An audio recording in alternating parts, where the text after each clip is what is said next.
Hello दोस्तों, आप सभी लोगों का इस्तकबाल है हमारे एक व्लॉग में। और आज मैं आप सभी लोगों को कुछ लोगों से मिलाने वाला हूं जो कि मेरे ही तरह काम करते हैं। कुछ लोग हैं जो कि काम नहीं करते हैं, लेकिन जिस तरह का हम सभी लोग काम करते हैं उसमें अपनी अपनी रुचि रखते हैं। तो उनसे आज मैं आप सभी लोगों को बात कराने वाला हूँ। सबसे पहले मैं आप सभी लोगों को एक किताब दिखाता हूँ, दिव्य प्रकाश दुबे जी की, जिनकी मैंने 2-3 किताबें पढ़ रखी हैं और ये बहुत खतरनाक राइटर हैं। इनकी किताब पढ़ेंगे, ये मान लीजिए कि इस किताब में जो है सस्पेंस, थ्रिल, ड्रामा, नाटक सब कुछ है इसमें। ये एक परफेक्ट किताब लिखते हैं जिसमें सब कुछ होता है। जिसमें एक करेक्टर है जो कि दुखी है, दूसरा करेक्टर है मज़े मार रहा है गोवा में, और तीसरा उधर है। इस किताब का नाम है अक्टूबर जंक्शन। अभी मैंने थोड़ी सी पढ़ी, बिल्कुल मज़ा आ गया।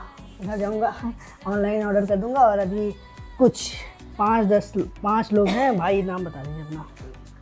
अंकित कुमार। और भाई आपका नाम? मैं विनय कुमार पत्रकार भाई अपने आइडल है। मेरा चैनल जो है सच की न्यूज़ है 3787। आप सभी लोग सब्सक्राइब करिए, लाइक करिए। आप भाई? मेरा नाम रोहित कुमार है और आपको लोगों को मैं अपनी तरफ से नमस्कार, जय भीम बोलना चाहूँगा। और आज मैं अपना भाई से जब मिला ना, बहुत एक्साइटेड था। मिलने के लिए मैंने 2 साल तक खोजा और आज भाई से मिल के ना मेरे को बहुत अच्छा लगा। भाई 1 साल से कंटेंट बना रहा हूँ। बात सही है ना कि मतलब अरे हाँ चलो भाई, इनको तो आप जानते होंगे यार भाई मेरे। ये किताब किसकी है वाली? ये तो वही नहीं, किसने खरीदी है ये किताब? ये छोटे वाले भाई ने खरीदी मेरे। हाँ, छोटे वाले भाई का क्या अकाउंट है? अकाउंट नंबर, अकाउंट नाम उनका आदित्य सूर्या। देखा वीडियो बहुत अच्छी बना रहे हैं। उनका भी कंटेंट काफ़ी अच्छा है। जैसे एक बिगिनर शुरू करता है उस हिसाब से बहुत अच्छा बोलते हैं, और उनके फैक्ट भी बहुत ज़्यादा अच्छे हैं। और एडिटिंग थोड़ी सी मेरी तरह है, जब ज़्यादा इक्विपमेंट्स नहीं होते हैं तब कोई एनिमेशन तो कर नहीं सकता है, वही फ़ोटोज़ वगैरह दर्शाता है। और ये हमारी दीदी अम्बेडकराइट, इनकी वीडियोज़ मैंने देखी तो नहीं है, लेकिन हाँ भाई लोगों ने बताया कि बहुत अच्छा कंटेंट है इनका। और अभी थोड़ा सा बस ट्राई किया था। आप बताइए दीदी अपने बारे में थोड़ा सा। हेलो दोस्तों, सभी को नमो बुद्धाय, जय भीम। मैं रोशनी राव और मैं यूपी से हूँ। मेरा एक छोटा सा चैनल है, यूट्यूब चैनल, जो कि मैं बाबा साहेब के और बाबा साहेब हमारे जितने भी महापुरुष हैं, मैं उन सभी के विचारों पे वीडियोस बनाती हूँ। और आज मैं मिली हूँ भाई से, जो मेरे छोटे भाई हैं। इनसे मिलके मुझे बहुत अच्छा लगा है। और इनका भी कंटेंट कहने में बहुत मतलब मेरे शब्द कम पड़ जाएंगे, इतना अच्छा इनका कंटेंट है।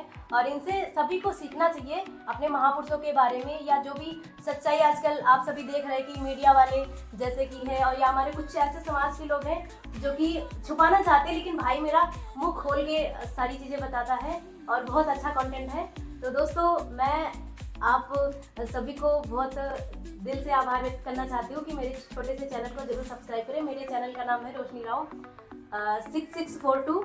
और दोस्तों, मैं बाबा साहब की बहुत बड़ी फ़ैन हूँ, और जितने भी हमारे समाज के महापुरुष हैं, मैं उन सभी की बहुत बड़ी फ़ैन हूँ। और मुझे उन सभी से एक नई प्रेरणा मिलती है, कुछ ना कुछ सीखने को मिलता है। दोस्तों, जैसे कि बाबा साहब डॉक्टर बी आर अम्बेडकर का जन्म 14 अप्रैल सन 1891 में हुआ था।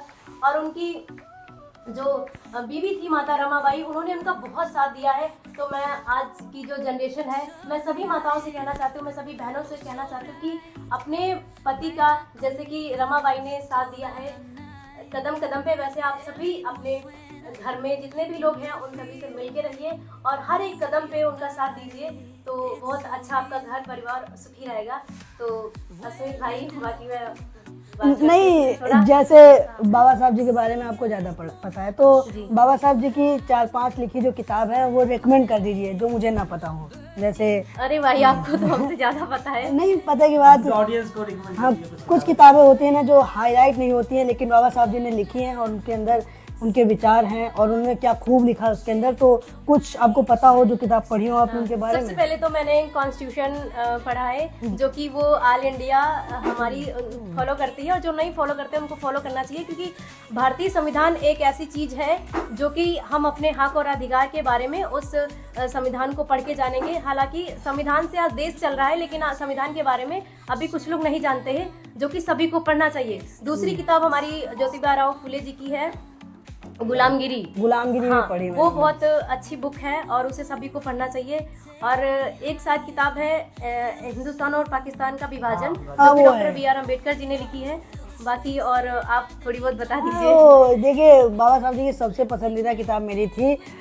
फर्स्ट टाइम जो सबसे ऊपर रहती है वो तो हमारा कॉन्स्टिट्यूशन है ही, और उसके नीचे जो आती है जात पात का विनाश, उसमें बाबा साहब जी ने क्या कटाक्ष किए हैं, सुन के मज़ा आ जाता है, पढ़ो तब बहुत अच्छा लगता है। और ज्योतिबा फूले जी की बात हुई तो उनकी गुलामगिरी किताब पढ़ी है, और अभी जो उनकी फूले मूवी आई थी वो भी देख के आया हूँ। हाँ, वो भी बहुत मैं देख के आई थी। हाँ, और मूक नायक भी किताब मूक अच्छी नायक उनकी पत्रिका थी, और फिर जब उन्होंने पत्रिका में ज़्यादा लिखा और फिर जो उनके फॉलोअर्स थे जिन्होंने फूले जी को पढ़ा और उनकी जो पत्रिकाएं थी उनको इकट्ठा किया और फिर एक किताब बना दी। जैसे भगत सिंह की एक किताब है मैं नास्तिक क्यों हूँ, तो उसमें भगत सिंह जी के पत्र ही हैं, उन्होंने प्रॉपर किताब नहीं लिखी है, छोटे छोटे पत्र उठाए गए हैं और फिर किताब लिखी गई है। ऐसे ही एक किताब है मैंने गांधी को क्यों मारा, नाथूराम गोडसे की, गोपाल गोडसे ने वैसे लिखा है उसको, लेकिन उसमें पत्र ही हैं। ऐसे ही ये मूक नायक भी है।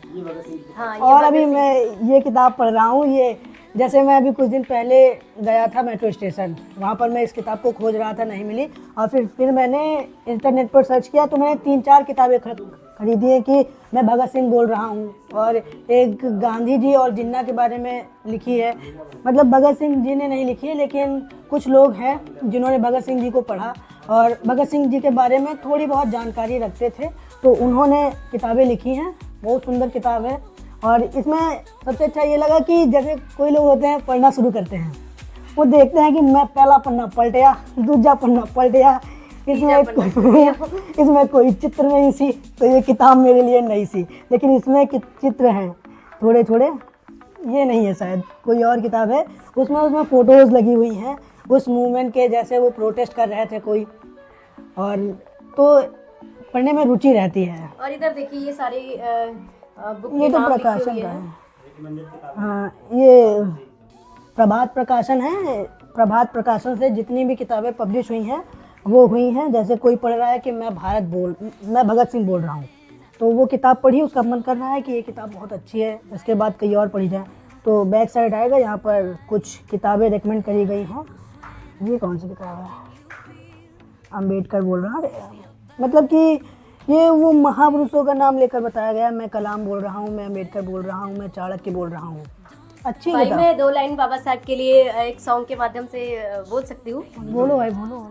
रहबर महान वो थे, रहबर महान बाबा साहब जी जिनका है नाम। रहबर महान वो थे, रहबर महान बाबा साहब जी जिनका है नाम।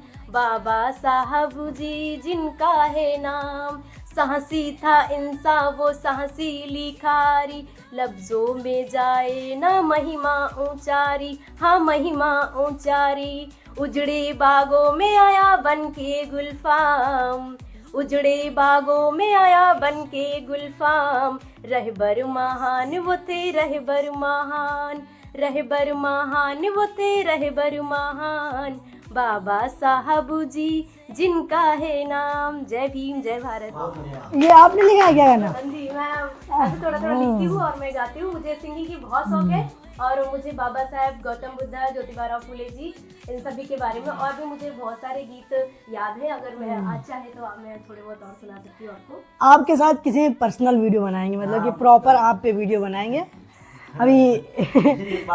अभी आप पे पूरी प्रॉपर वीडियो बनेगी, आपको प्रॉपर इंटरव्यू लेंगे। जैसे कई लोगों का ऐसे ही इंटरव्यू करा है, लोगों से मिले हैं, तो बहुत अच्छा गाना था ये, कुछ यूनिक था। मुझे बीट बॉक्स नहीं एकदम कुछ खतरनाक सा आ गई। ये क्लिप शायद मेरे इंस्टाग्राम पे पड़ेगी। वही ये और भी क्लिप ले लीजिए अगर आप। हाँ, वो आप भी प्रॉपर वीडियो बनाएंगे। और मैं आप सभी लोगों को हर ब्लॉग की तरह कुछ पढ़ाई से रिलेटेड बताता हूँ। इधर किताब तो है ही, कंपटीशन शायद पढ़ रहे हैं भाई लोग अभी, तो उपन्यास ज़्यादा नहीं पढ़ पाते हैं, लेकिन हाँ कंपटीशन पढ़ रहे हैं थोड़ा सा। जिस हिसाब से देश में नौकरी नहीं है, उस हिसाब से नौकरी की तैयारी करनी पड़ती है कि मिल जाए नौकरी। इधर शायद पेट की तैयारी करी है, एनडीए, और ये कंपटीशन की किताब है। यहाँ पर केवल ये किताब मुझे दिखी जो कि कंपटीशन से हट के कुछ उपन्यास था, और 6 गेट ऑफ हेल। ओह, एक क्रिएटर था लूसीफर इनोसेंट।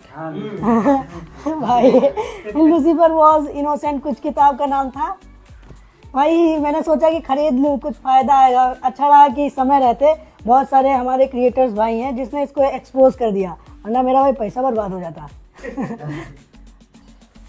मैंने आपसे कई बैचलर रूम दिखाए और बैचलर रूम में ज़्यादा कुछ नहीं होता है। एक स्टडी टेबल होती है और एक बेड पड़ा होता है और कुछ अलग किताबें होती हैं सिलेबस से हटके।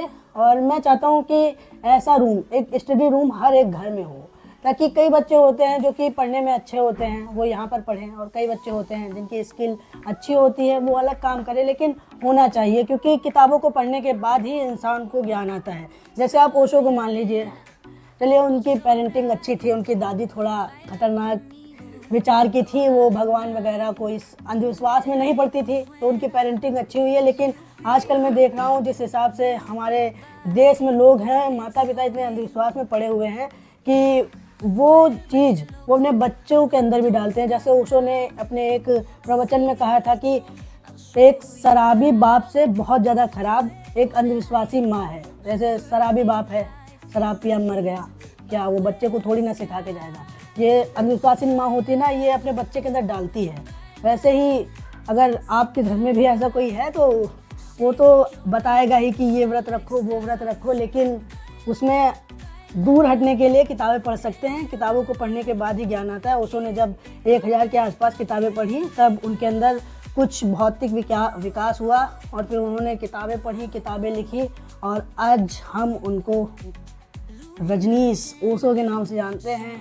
आज उनका एक ओहदा बन के रह गया है कि आप किसी आस्तिक के सामने अगर ओशो का नाम ले लेंगे, कहेंगे इससे दूर कर दो मुझे, ये पागल कर देगा। बहुत सारे बाबा हैं जो कि कहते हैं कि किसी के भी चक्कर में पड़ जाओ, लेकिन नास्तिकों के चक्कर में मत पड़ना।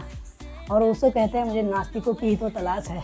बाकी ज़्यादा कुछ नहीं होता है, लेकिन ये कमरा होना चाहिए हर एक घर में, क्योंकि इससे बहुत ज़्यादा सहायता मिलती है बच्चों को।